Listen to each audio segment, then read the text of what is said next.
You embarrass me. I'm disgusted by you, my daughter-in-law said at my grandson's graduation dinner. I just smiled. I was waiting for this. I waved to a waiter and a video started playing on the TV. I made the shrew faint when. I'm glad to have you here. Follow my story until the end and comment the city you're watching from so I can see how far my story has reached. I've been married twice, buried one husband, and raised 3 children. At 67, I thought I'd seen every shade of human cruelty. I was wrong. The Riverside Country Club dining room buzzed with the kind of restrained excitement that only graduation dinners can bring. Crystal glasses clinked softly against fine china, and the low murmur of congratulatory conversations filled the elegant space. My grandson, Elliot, cap and gown exchanged for a sharp navy suit, sat at the head of our table beaming with the confidence of a young man who'd just conquered the world.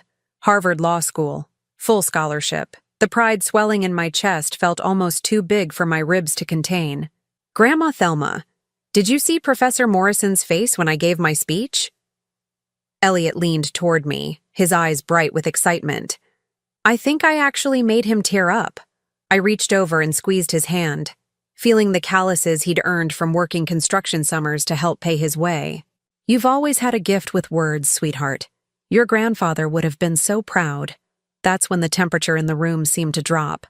Oh, please. The voice cut through our moment like a blade through silk. Let's not pretend this is some fairy tale success story. All heads turned toward Esme, my daughter-in-law, who sat rigid in her chair with that particular smile she reserved for moments when she planned to draw blood. Her perfectly manicured fingers gripped her wine glass so tightly, I worried it might shatter. Esme, my son David warned quietly, but she was already past the point of restraint. She stood slowly, deliberately, her designer dress catching the chandelier light as she turned to face me. The conversations at nearby tables began to fade as people sensed the shift in our little corner of the room. You want to know what I really think about this whole charade? Her voice carried just enough to reach the adjacent tables, where familiar faces from our social circle turned with barely concealed curiosity. This woman, she pointed directly at me, has been playing the devoted grandmother act for years, but the truth is, she's nothing but an embarrassment. My stomach dropped, but I kept my face carefully neutral. I'd learned long ago not to give Esme the satisfaction of seeing me flinch. Mom, stop. David's voice held a note of desperation I'd heard too many times before, but Esme was just getting started. She took a step closer to my chair, her voice rising with each word. You want to know what your precious grandmother really is, Elliot? She's a fraud. A pathetic old woman who can't even dress appropriately for her own grandson's graduation dinner. I glanced down at my navy dress, conservative, well-tailored, appropriate for the occasion, but I knew this wasn't really about my clothes. You embarrass me, Esme continued, her voice now carrying to half the dining room. Every single time we're in public together, I have to pretend that you're not a complete social disaster. You say the wrong things, you dress like you shop at thrift stores, and you have no idea how to conduct yourself around people who matter. The silence that followed was deafening. I could feel the weight of dozens of eyes on our table, could practically hear the whispered conversations that would dominate the country club for weeks to come. Elliot's face had gone pale. Esme, that's enough. No, it's not enough. She turned back to me, and for a moment, I saw something in her eyes that went beyond mere dislike. It was contempt. Pure and simple. I have carried the embarrassment of being associated with you for 15 years. 15 years of making excuses, of trying to minimize the damage you caused just by existing in our lives. She leaned down closer to me, her voice dropping to a whisper that somehow felt more violent than her shouting. You disgust me, Thelma. I look at you and I feel sick to my stomach that you're supposed to be family. The words hit me like physical blows, but something strange happened in that moment. Instead of the shame and hurt I might have expected to feel, a calm settled over me. A peaceful, almost pleasant calm. I smiled. It wasn't a big smile, nothing dramatic or obvious. Just a small, satisfied curve of my lips that seemed to confuse Esme more than any tears or protests might have. I reached into my purse with steady hands and pulled out my phone. With deliberate movements I caught the eye of Marcus, our usual waiter, and gave him a subtle nod. What are you doing? Esme demanded, some of her confidence wavering as she noticed my composure. I didn't answer. Instead, I watched as Marcus moved to the small control panel near the bar where the restaurant's ambient music system was managed. The soft jazz that had been playing faded out, replaced by the distinctive sound of a video beginning to play. The large flat-screen television mounted on the far wall, usually displaying the club's weekly events calendar, flickered to life with a different image entirely. Esme turned toward the screen, and I watched the color drain from her face like water flowing down a drain. "No," she whispered, but yes. There she was, crystal clear in high definition, sitting in what was clearly a lawyer's office. The timestamp showed a date from just 6 months ago. "So you want to completely sever all ties?" The lawyer's voice came through the restaurant's sound system with perfect clarity. "Completely," Esme replied on screen. "I don't want her to have any legal claim to contact or visitation. As far as I'm concerned, I never had a daughter." The blood left Esme's face so quickly I thought she might faint right there. She stumbled backward, gripping the edge of the table for support. "What is this?" David's voice was barely above a whisper. On screen, the conversation continued. "And you understand that this means she'll have no support system? No family connection at all? Good," Esme's recorded voice replied coldly. "Maybe that will finally teach her that actions have consequences." That's when Esme's knees gave out entirely. She collapsed into her chair with such force that it slid backward, and then she simply folded forward onto the table, unconscious. The dining room erupted in whispers and gasps, but I remained perfectly still, watching the video continue to play. Watching my daughter-in-law's deepest secret broadcast to everyone who mattered in her carefully constructed social world. I had been waiting for this moment for exactly 4 months, 2 weeks, and 3 days. Ever since the private investigator I'd hired delivered that recording to my kitchen table along with a manila folder full of other materials that had made my hands shake with rage. Tonight, finally, everyone would know what Esme really was. 4 months earlier, I was arranging flowers in my kitchen when the doorbell rang. I wasn't expecting anyone, but at my age, unexpected visitors usually meant either someone selling something I didn't need or a neighbor with gossip I probably didn't want to hear. The man at my door looked nothing like what I'd expected a private investigator would look like. Raymond Torres was in his 50s, wearing a simple gray suit that had seen better days, carrying a worn leather briefcase that suggested he'd been in this business for a long time. His handshake was firm but gentle, and his eyes held the kind of weariness that comes from seeing too much of humanity's darker side. "Mrs. Caldwell?" His voice was careful, professional. "I believe you're expecting me." I had hired him 3 weeks earlier after a conversation with my neighbor Dorothy that had planted a seed of suspicion I couldn't shake. She'd mentioned seeing Esme at a law office downtown, which seemed odd since Esme had never mentioned any legal matters to the family. "Dorothy's cousin worked as a receptionist there," she'd said. "Family law practice. Please, come in." I led him to my kitchen table, the same table where I'd made the call to hire him, my hands trembling as I dialed the number I'd found online. Raymond set his briefcase on the table and opened it with practiced efficiency. "I have to tell you, Mrs. Caldwell, what I found was more extensive than what you originally asked me to investigate." My stomach tightened. I'd asked him to look into why Esme might be visiting a lawyer. I hadn't prepared myself for extensive. "Before I show you anything," he continued, pulling out a thick manila folder, "I need you to understand that once you see this, you can't unsee it. Sometimes ignorance really is bliss." I looked at the folder, then back at his weathered face. "Mr. Torres, I've been married twice, buried one husband, and survived raising 3 children largely on my own. I've learned that the truth, no matter how ugly, is always better than living with a beautiful lie." He nodded slowly and opened the folder. The first document was a legal petition dated 18 months earlier. As I read the header, my vision actually blurred for a moment. "Petition for termination of parental rights. Voluntary surrender." "She has another daughter," Raymond said quietly. "Madison Phillips. She's 23 now." My hands started shaking before I'd finished reading the first paragraph. Esme had voluntarily terminated her parental rights to a daughter from a previous relationship. Not because she was young and unprepared, not because of financial hardship. The petition clearly stated she was terminating her rights because she was moving forward with a new family unit and wished to avoid complications. "There's more," Raymond said, and I wasn't sure I could handle more. The next document was a report from a social worker. Madison had been 15 when Esme abandoned her, left in the care of an elderly grandmother who died just 2 years later. The girl had aged out of the foster system with no family support, no college fund, no safety net of any kind. "Where is she now?" My voice came out as barely a whisper. "Working 2 jobs in downtown Portland, trying to finish community college. She's been completely on her own since she was 17. I stared at the photo Raymond handed me. Madison had Elliot's eyes, the same warm brown that came from my son David's side of the family. She had Esme's delicate bone structure, but there was something in her expression that was entirely her own. A wariness, a strength that spoke of someone who'd learned too young that the world could be a cold and unforgiving place.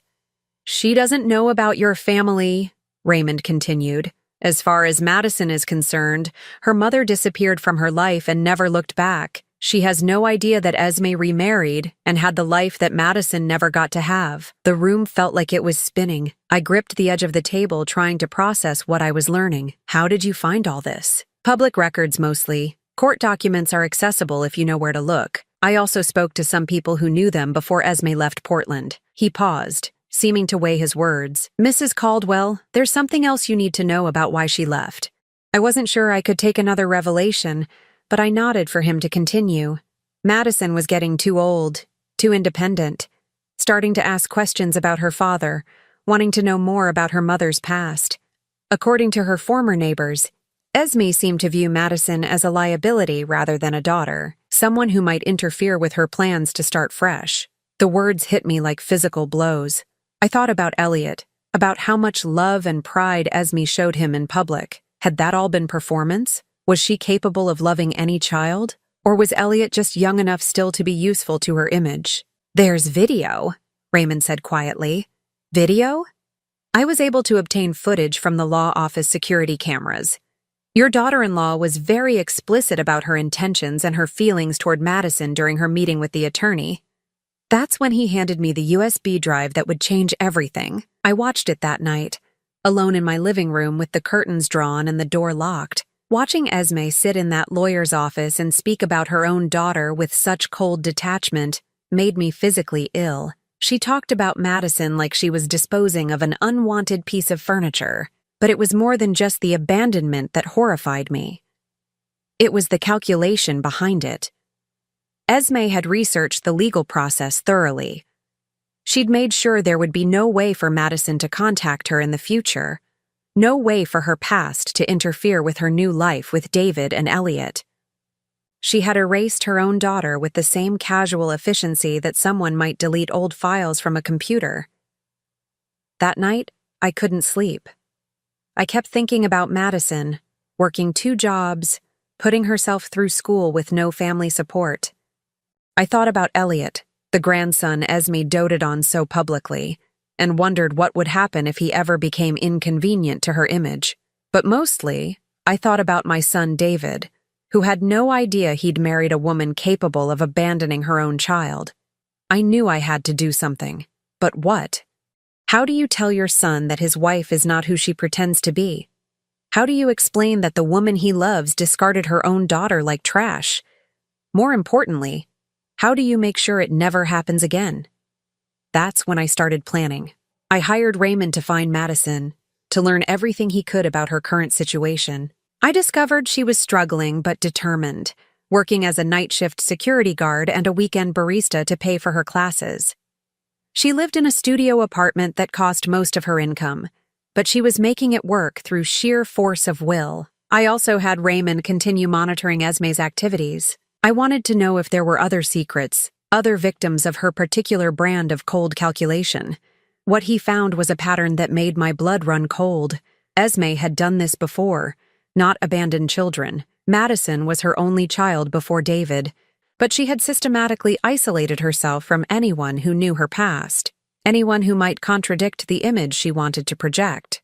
Former friends, distant relatives, even her own mother, all cut off without explanation once they were no longer useful to her carefully constructed persona.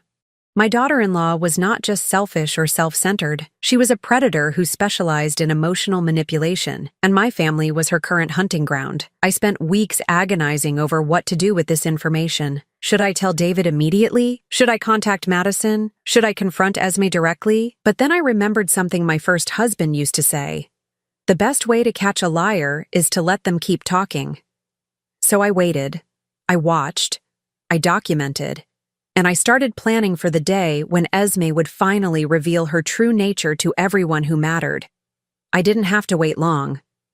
The video continued playing as Esme lay unconscious, her head resting on the white tablecloth like she'd simply decided to take a nap in the middle of her own destruction. The restaurant staff had moved quickly to clear the nearby tables, but not quickly enough to prevent half the country club from witnessing my daughter-in-law's most carefully guarded secret. On screen, Esme's voice continued, with that same cold detachment I'd heard when Raymond first played this recording for me. I don't want her to be able to find me. Ever. As far as the world is concerned, Madison Phillips is not my daughter. David sat frozen in his chair, staring at the screen like he was watching a foreign film without subtitles. His face had gone through several color changes in the past few minutes, from confusion to shock to something approaching horror. Dad? Elliot's voice was small, uncertain. Who is Madison Phillips? Before David could answer, Esme's eyes fluttered open. She lifted her head slowly, mascara smudged beneath her eyes, looking around the dining room like she couldn't quite remember where she was. Then her gaze landed on the television screen, and reality crashed back into her face like a physical blow. Turn it off, she whispered, then louder, more frantic. Turn it off. She struggled to her feet, swaying slightly, and lunged toward the television controls. But Marcus, our waiter, stepped smoothly between her and the screen. He looked to me, and I gave him the slightest shake of my head. Please. Esme turned to face our table, her perfectly styled hair now disheveled, her designer dress wrinkled from her collapse. This is all. This is out of context. You don't understand. Then explain it to us. My voice was calm, steady, the voice of someone who'd had months to prepare for this moment. Who is Madison Phillips, Esme? Oh, the question hung in the air like smoke. Around us, I could feel the weight of dozens of conversations that had stopped mid-sentence, the electricity of social drama that would be dissected in living rooms across the city for months to come. Esme's voice cracked. She looked desperately at David, searching his face for some sign that he might still be on her side. She's my daughter from before I met your father. Your daughter. David's voice was flat, emotionless. You have a daughter. Had, Esme corrected quickly. I had a daughter. It was a long time ago, before you and I got together. It was complicated, David. You don't understand what my life was like then. On screen, the lawyer's voice continued the conversation we were all hearing for the first time. And you're certain you want to include the clause preventing any future contact? This is quite permanent, Ms. Phillips. Completely certain, Esme's recorded voice replied. I want a clean slate. No complications from my past. Elliot pushed his chair back from the table. How old was she? When you did this? Esme's eyes darted between her son and her husband. She was 15, but you have to understand, 15. The word exploded from David like he'd been punched in the stomach. You abandoned a 15-year-old? I didn't abandon her. Esme's voice rose defensively. She had her grandmother. She had a support system. I couldn't handle being a mother at that point in my life. I watched this exchange with the detached fascination of someone observing a carefully planned experiment. For months, I'd wondered how Esme would explain herself when confronted with the truth. I'd imagined various scenarios, different excuses she might use. I hadn't expected her to be quite this clumsy about it. But you could handle being a mother to me. Elliot's voice was quiet, but there was an edge to it I'd never heard before. What made me different? The question clearly caught Esme off guard. She opened and closed her mouth several times before managing, That's different. You're different. How? You just are. Her voice was getting higher, more frantic. Elliot, you have to understand. I was young when I had Madison. I wasn't ready, but when I met your father, when we had you, I was in a completely different place in my life. I decided it was time to speak up. Actually, Esme, according to the court documents, you were 28 when you signed away your rights to Madison. Hardly a child yourself. The silence that followed my words was so complete I could hear the kitchen staff clattering dishes in the back of the restaurant. David turned to look at me for the first time since the video began. You knew about this? I found out 4 months ago. I met his gaze steadily. I hired a private investigator after I saw Esme coming out of a law office downtown. I wanted to know what she was hiding. You had me investigated? Esme's voice pitched higher. You violated my privacy? You had no right. I had every right. My voice cut through her protests like a blade. You married my son. You became part of my family. And something about you never felt right. The video on screen was reaching its conclusion, but the lawyer's final question hung in the air like a judgment. And what should we do if Madison Phillips ever tries to contact you in the future? Esme's recorded voice was crystal clear in her response. Tell her I'm dead. The gasp that went up from the nearby tables was audible. Even some of the restaurant staff stopped what they were doing to stare at our table. Elliot's face had gone completely pale. You wanted her to think you were dead? It was kinder that way, Esme said desperately. Don't you see? It was better for her to have a clean break, to be able to move on without wondering why I left. This way, she could grieve and heal instead of spending her life hoping I'd come back. That's the most selfish thing I've ever heard, David said quietly. Selfish? Esme whirled on him. I was trying to protect her. I was trying to do what was best for everyone. No, I said, my voice cutting through her hysteria with quiet authority. You were trying to protect yourself. You wanted to start fresh with David and Elliot, and Madison was an inconvenience. That's not true. Then where is she now, Esme?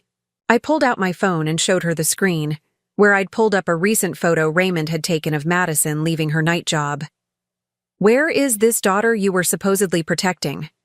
Esme stared at the photo, and for a moment, something that might have been genuine emotion flickered across her face. Madison looked tired in the picture, wearing a security guard uniform, walking to her car in an empty parking lot at 3 a.m. Esme's voice faltered. She's working 2 jobs to put herself through community college, I continued. She lives in a studio apartment that costs 3/4 of her income. She has no family, no support system, no safety net of any kind, because her mother decided she was an inconvenience. The room was so quiet I could hear my own heartbeat. On the screen, the video had finally ended, replaced by the country club's usual events calendar as if nothing had happened. David stood up slowly, his movements careful and deliberate like someone who wasn't sure his legs would support him. I need to leave. David, wait. Esme reached for his arm, but he stepped away from her touch. Don't, he said quietly. Just don't. He turned to Elliot. Son, are you coming with me? Elliot looked between his parents, confusion and hurt warring across his young face. Finally, he nodded and stood up. This isn't over, Esme said, her voice taking on a hard edge as she watched her family preparing to leave her sitting alone. You think you've won something here, Thelma? You think destroying my marriage makes you the hero? I gathered my purse and stood to follow my son and grandson. Before I left, I turned back to face her one last time. I didn't destroy your marriage, Esme. I just made sure your husband knew who he was really married to. As we walked through the dining room toward the exit, I could feel dozens of eyes following our progress. Tomorrow, this story would spread through every social circle that mattered to Esme. Her carefully constructed image as the perfect wife and mother would be replaced by the truth about who she really was. But as satisfying as that thought was, I knew this was just the beginning. Esme wasn't the type to accept defeat gracefully, and she still had weapons she hadn't used yet. The real battle was just starting. The first shot in Esme's counterattack came exactly 48 hours after the restaurant incident, delivered in the form of a heartbroken phone call from my youngest daughter, Sarah, who lived 3 states away. Mom, what's going on? Sarah's voice was tight with concern. Esme called me this morning, crying. She said you've been trying to destroy her marriage for months. I was in my garden, deadheading roses in the early morning quiet when my phone rang. The peace of the morning shattered with my daughter's words, and I sat down heavily on my garden bench. She said what?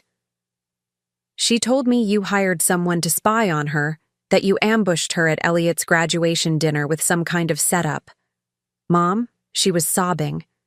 She said you're trying to turn the whole family against her because you've never accepted her. The careful way Sarah spoke told me everything I needed to know. Esme had gotten to her first, had painted herself as the victim and me as the villain. I could practically hear the script my daughter-in-law had used, probably the same one she was spreading to anyone who would listen. Sarah, there's more to this story than what Esme told you. I know you two have never gotten along perfectly, but Mom, she said you violated her privacy. She said you had her followed. There was a pause, and when Sarah spoke again, her voice was smaller. Did you really do that? I closed my eyes, feeling the weight of having to defend actions that shouldn't need defending. Yes, I did, but not for the reasons she told you. Then why? How do you explain to your daughter that her brother's wife is a predator? How do you tell her that the woman who's been part of family gatherings for 15 years casually abandoned her own child? She has another daughter, Sarah, a daughter she abandoned when the girl was 15 years old. Silence on the other end of the line. Then quietly, what? Her name is Madison. She's 23 now, working 2 jobs to put herself through community college with no family support, because Esme legally severed all ties with her. She made sure Madison could never contact her again. Another long pause.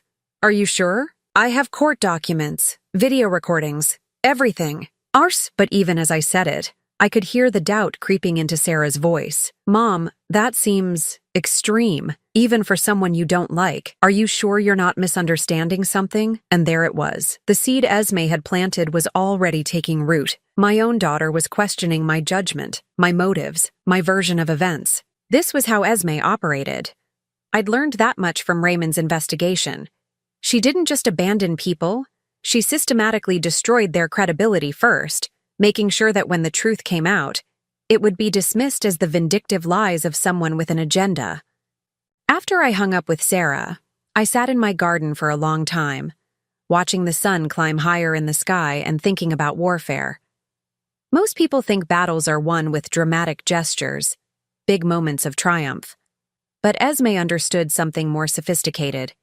She knew that the most effective way to win a war was to make your enemy defeat themselves. By the time my neighbor Dorothy came by for our usual afternoon tea, I'd received similar calls from 2 cousins, David's sister Michelle, and even Elliot's girlfriend Jennifer. All of them had heard some version of the same story. Poor Esme, victimized by a bitter mother-in-law who couldn't accept that her son had found happiness. I don't want to take sides, Dorothy said carefully as she settled into my kitchen chair with her cup of Earl Grey. But people are talking, Thelma. And some of what they're saying, well, it doesn't make you look very good. What exactly are they saying? Dorothy shifted uncomfortably. That you've been jealous of Esme from the beginning. That you resented how happy she made David, how perfect their family seemed.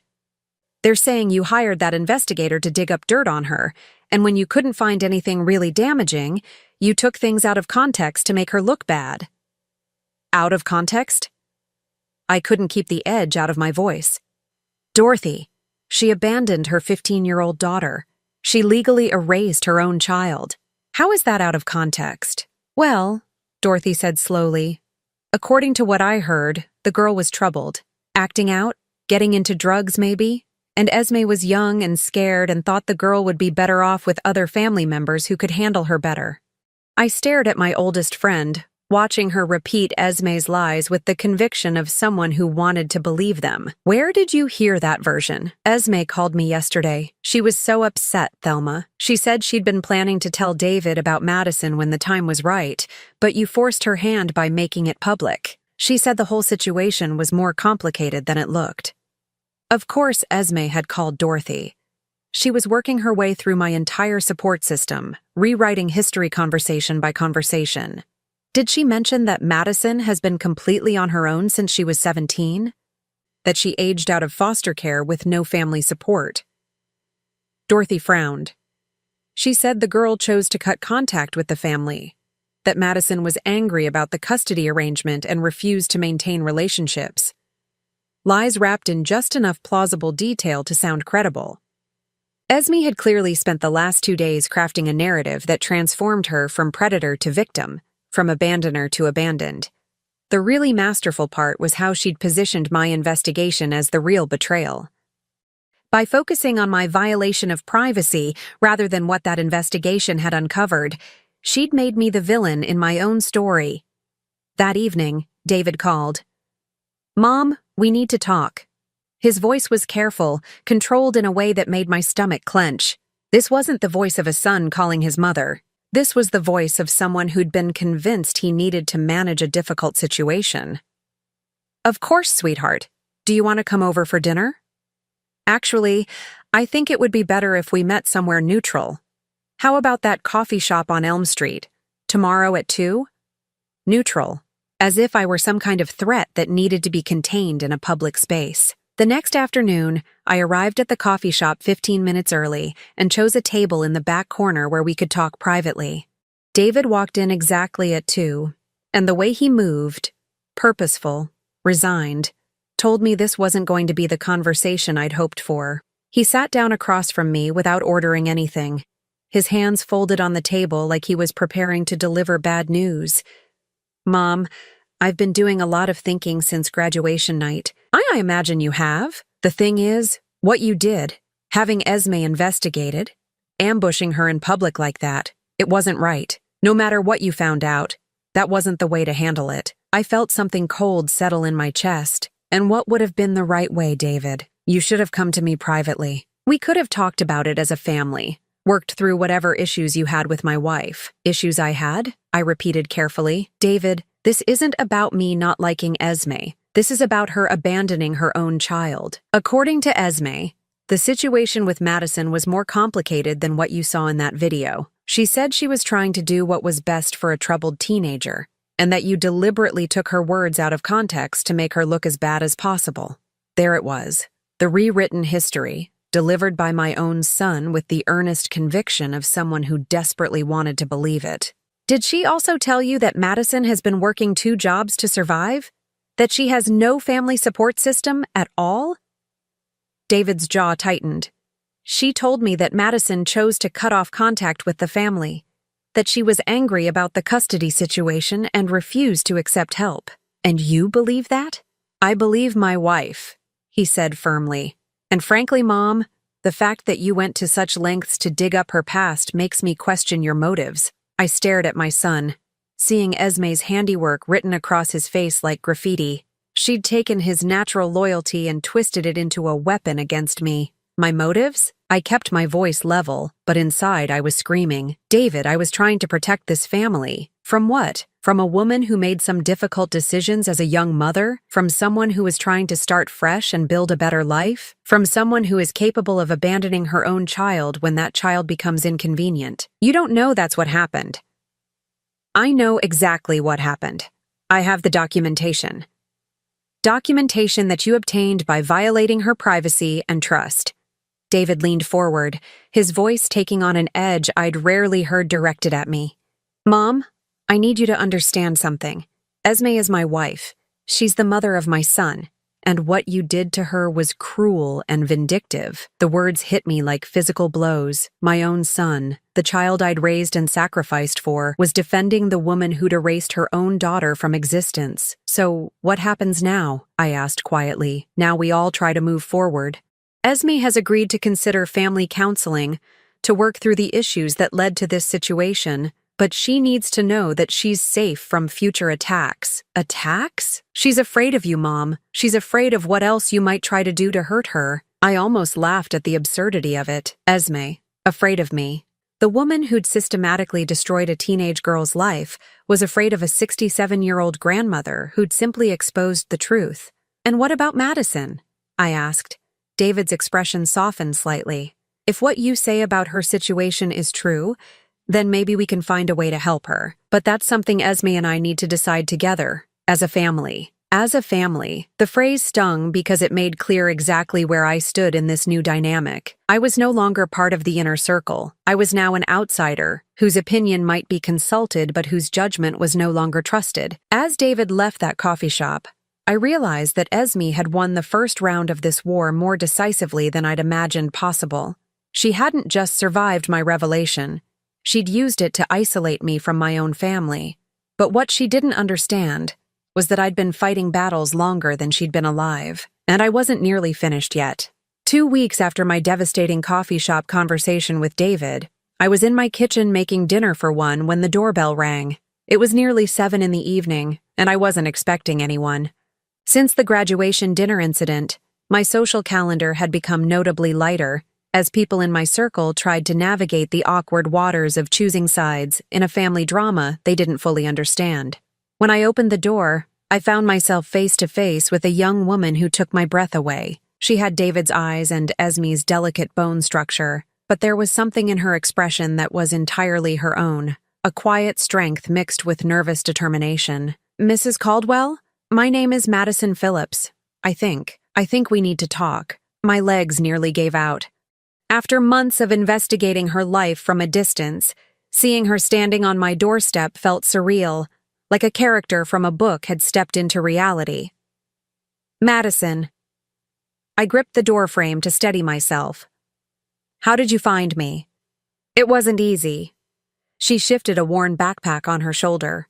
"But when someone hires a private investigator to look into your life, word eventually gets back to you, especially in a city as small as Portland. Of course, Raymond had been discreet, but not invisible. In my focus on gathering information about Madison, I hadn't considered that she might become aware of the investigation. "I know this is strange," she continued, "but I drove down from Portland because I had to understand why someone was asking questions about me, and what I learned." She paused, her voice catching slightly. "What I learned changed everything I thought I knew about my life." I stepped aside to let her in, my mind racing. "Please, come in. Can I get you something to eat? You must be tired from the drive. Coffee would be great if you have it." As I busied myself with making coffee, Madison stood in my kitchen looking around with curious eyes.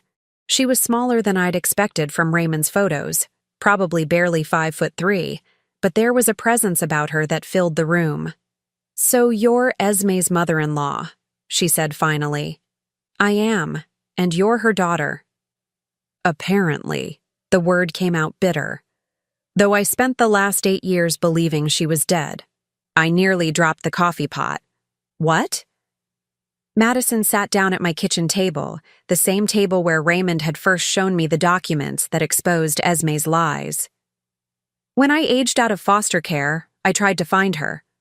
I hired a cheap investigator with money I'd saved from my first job. He came back and told me my mother had died in a car accident 2 years earlier." The coffee maker gurgled in the silence that followed her words. I felt like I was drowning in the enormity of what she was telling me. "He showed me a death certificate and everything," Madison continued.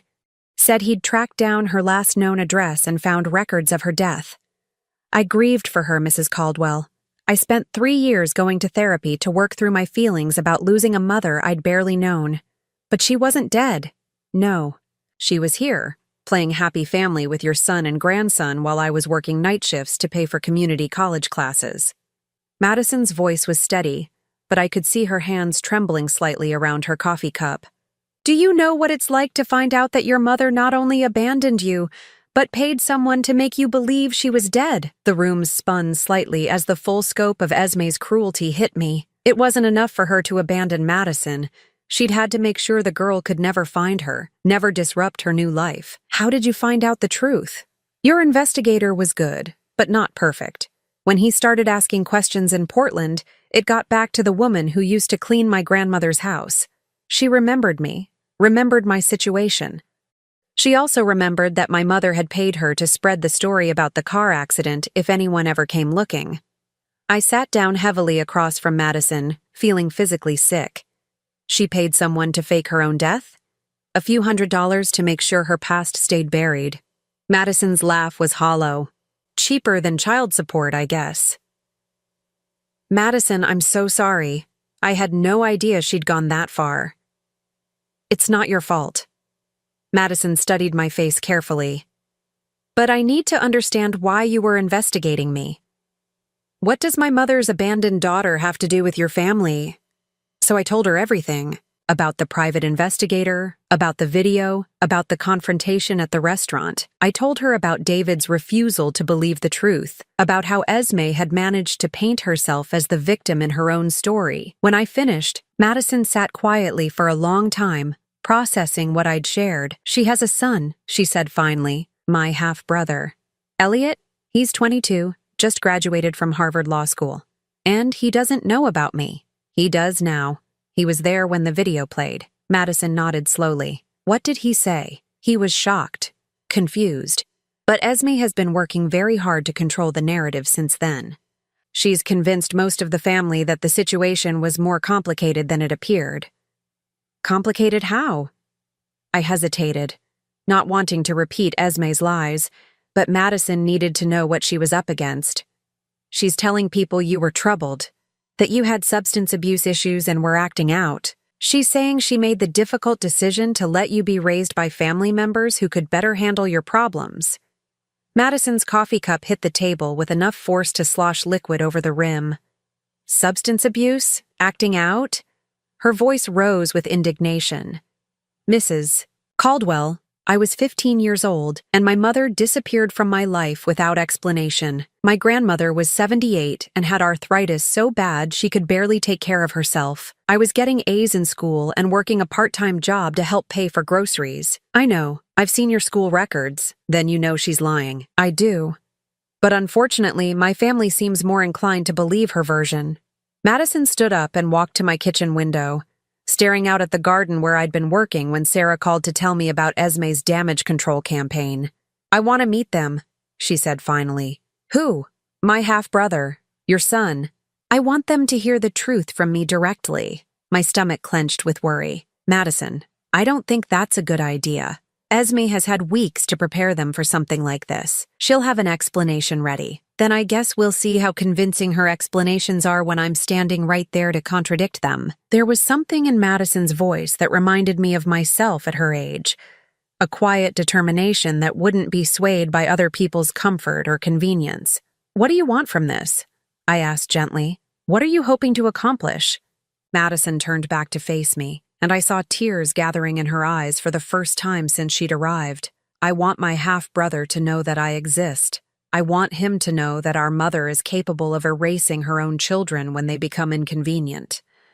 And I want to make sure it never happens to him. The weight of her words settled over the kitchen like dust after an explosion. Madison wasn't here for revenge or money, or even necessarily for reconciliation. She was here to protect a brother she'd never met from a mother who'd already proven she was capable of the unthinkable. There's a family barbecue this Saturday, I said slowly, at David and Esme's house. It's supposed to be a healing gathering to bring everyone together after the restaurant incident. Will you take me?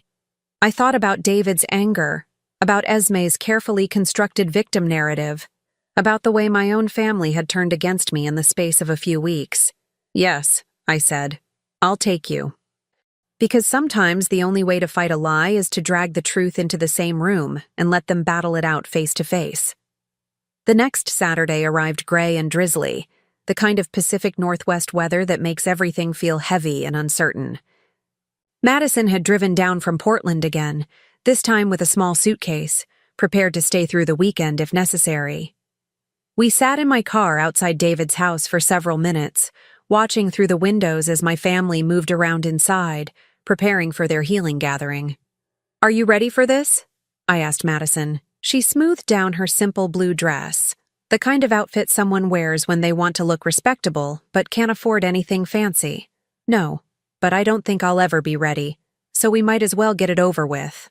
I knocked on the front door instead of using my key, a small acknowledgement that my status in this house had changed. When David opened the door, his face went through a series of expressions: surprise, confusion, and finally a carefully controlled neutrality. Mom, I wasn't sure you were coming. I brought someone I'd like you to meet, I said, stepping aside so he could see Madison clearly. David's eyes widened as he took in her familiar features. Even someone determined to disbelieve the truth couldn't miss the family resemblance. "This is Madison Phillips," I said clearly. "Your stepdaughter." For a moment, David just stood there, mouth slightly open, staring at the young woman on his doorstep who shared his son's eyes and his wife's bone structure. "Hello," Madison said simply. "I've been looking forward to meeting you." From somewhere behind David, I heard a glass shatter against the kitchen floor, followed by Esme's voice calling out in false cheerfulness. "David? Who's at the door?" "I think," Madison said quietly, "it's time for a real family reunion." The moment Madison stepped into David's living room, the carefully orchestrated healing gathering transformed into something else entirely. Conversations stopped mid-sentence as relatives who'd been debating my version of events for weeks found themselves face-to-face with living proof of Esme's deception. Esme stood frozen in the kitchen doorway, a dish towel still in her hands from cleaning up whatever she'd dropped when she heard Madison's name. Her face had gone completely white, and for the first time since I'd known her, she looked genuinely scared. "Madison?" Elliot's voice came from the couch where he'd been sitting with his girlfriend Jennifer. He stood up slowly, studying the young woman beside me with obvious fascination. You're my sister?" "Half-sister," Madison corrected gently. But yes, the resemblance between them was unmistakable now that they were in the same room. Both had inherited David's warm brown eyes and expressive eyebrows, though Madison's were more defined from years of careful grooming on a tight budget. "I don't understand," David said, his voice strained. "Madison, if you're really Esme's daughter, why didn't you contact us before now?" Madison's laugh was soft but bitter. "Because until 2 weeks ago, I thought my mother was dead." The silence that followed was so complete, I could hear the coffee maker gurgling in the kitchen. Around the room, family members who'd spent weeks choosing sides found themselves recalibrating everything they thought they knew. "That's not possible," Esme finally managed, her voice high and thin. "Madison, sweetheart, you know that's not true. You were angry when I remarried, and you chose to cut contact with me." "No," Madison said firmly, her voice growing stronger with each word. "I was 15 years old when you signed papers terminating your parental rights. I was 17 when I aged out of foster care with no family support, and I was 20 when I hired an investigator to find you, only to be told you'd died in a car accident." She pulled a folder from her backpack and handed it to David. "These are copies of all the documents. The court papers you signed, the fake death certificate someone provided to the investigator I hired, even receipts showing payments made to ensure that story would hold up if anyone came looking." David's hand shook as he opened the folder. I watched his face change as he read through the evidence of his wife's systematic deception. "You paid someone to fake your own death?" His voice was barely above a whisper. "David, you have to understand," Esme said desperately, moving toward him with her hands outstretched. The situation was complicated. Madison was going through a difficult phase, and I thought, "I was getting straight A's," Madison interrupted, her voice cutting through Esme's fabrication like a knife. "I was working a part-time job to help my elderly grandmother pay for groceries. The only thing I was going through was trying to understand why my mother disappeared from my life without explanation." She turned to address the room, her voice growing more confident as she spoke. "I want everyone here to understand something. I didn't come here for money or revenge or to break up anyone's family. I came here because I discovered that my mother, who I grieved for 3 years believing she was dead, has been living a completely different life while I struggled to survive on my own." Elliot stepped closer to her, his young face serious with the weight of understanding. "What has your life been like? Since she left?" Madison met his eyes steadily. "I've worked 2 jobs for the past 5 years to put myself through community college. I live in a studio apartment that costs most of my income. I've had no family support, no safety net, no one to call when things got difficult." She paused, her voice softening. "But I've also learned that I'm stronger than I ever thought possible." "Oh, sweetheart," my sister-in-law Michelle spoke up from across the room, her voice full of genuine sympathy. "We had no idea." "Because you were never meant to know," Madison replied. My mother made sure of that. Esme was backing toward the kitchen, her carefully constructed world crumbling around her. You don't understand, she kept repeating. None of you understand how complicated the situation was. Then explain it to us, David said, his voice hard. Explain how abandoning a 15-year-old and then faking your own death was the right thing to do. She wasn't my responsibility anymore. Esme's facade finally cracked completely, revealing the cold calculation underneath. I had a new life, a new family. I couldn't have my past following me around, complicating things. The honesty of that statement hit the room like a physical blow. Several people actually stepped back, as if Esme's words were contaminated. So you just erased her, Elliot said quietly.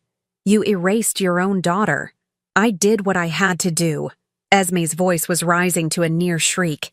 You think it was easy? You think I wanted to give up my child? But I had to choose between my past and my future, and I chose my future. You chose yourself, Madison said with devastating simplicity. You chose your own comfort over your child's well-being.